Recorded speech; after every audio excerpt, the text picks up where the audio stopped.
I'm a citizen of Denmark, the Disneyland of socialism, where everybody is happy and healthy. Forget the Soviet Union, Cuba, Venezuela, and all those power-mad Marxists who got it wrong. Denmark is the model to follow. There's just one problem. It's a fantasy. For it to be true, Denmark would have to be a socialist country. But it's not. If it were, it would have gone Venezuela a long time ago.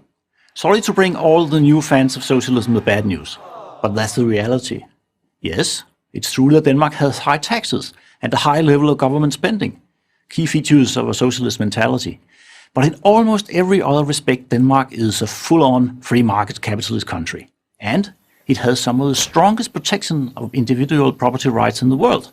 And it's a particularly easy place to open a business. According to the World Bank, there's less bureaucratic red tape in Denmark than in any other country, except for New Zealand and Singapore. And the labor market is less regulated than in most countries. Here's something you probably didn't know. There are no minimum wage laws in Denmark.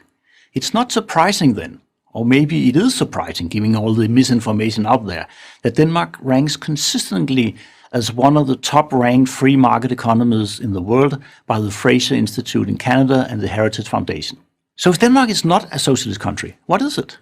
The answer is pretty straightforward. It's a small capitalist country, about the size and population of Maryland, whose citizens pay oodles in taxes in exchange for oodles in benefits. Well, what's wrong with that, you might ask? Only this.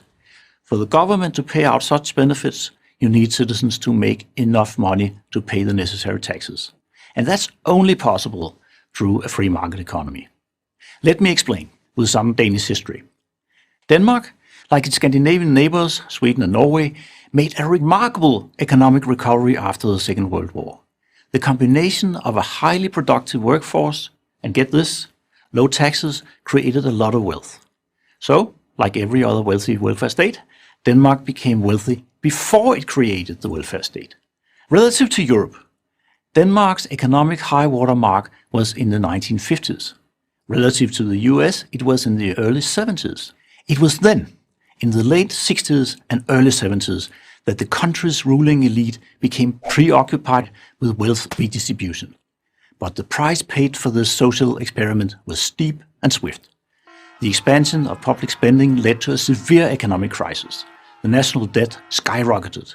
It took decades of consolidation, structural reforms, and curtailing of welfare schemes to straighten out this mess. This is the stuff you never hear about from the Danish model crowd. The sharp tax hikes and spending also sparked a widespread popular revolt and led to the emergence of the tax protesters party, Fremskridtspartiet. Even though the party no longer exists, the widespread desire to cut taxes remain. It's worth noting that the welfare state originally began with government pension payments to the elderly. These social security-like payments are now in the process of being overtaken by private pension savings plans, the Danish equivalent to a 401k. That's right. In reality, Denmark is gradually moving away from US-style social security. It can't afford it. Denmark, the so-called socialist model, is returning the responsibility for retirement savings back to its citizens. And what about healthcare? Free, right? Nothing is free. Danes pay for their healthcare through their high taxes. Private healthcare insurance is available, however.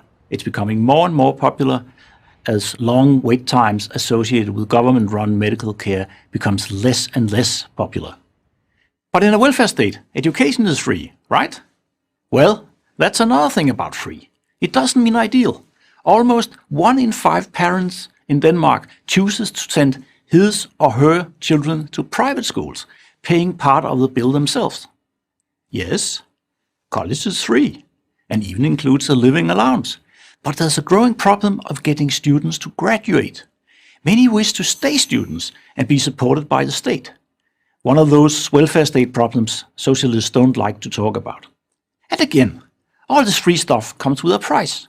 The average Dane pays 50% of his income in consumption and income taxes. That's right, I said 50%, while earning 15% less than the average American.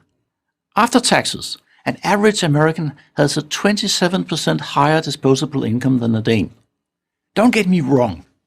Grey windows aside, Denmark has much to recommend it. It's just that being a socialist paradise isn't one of them.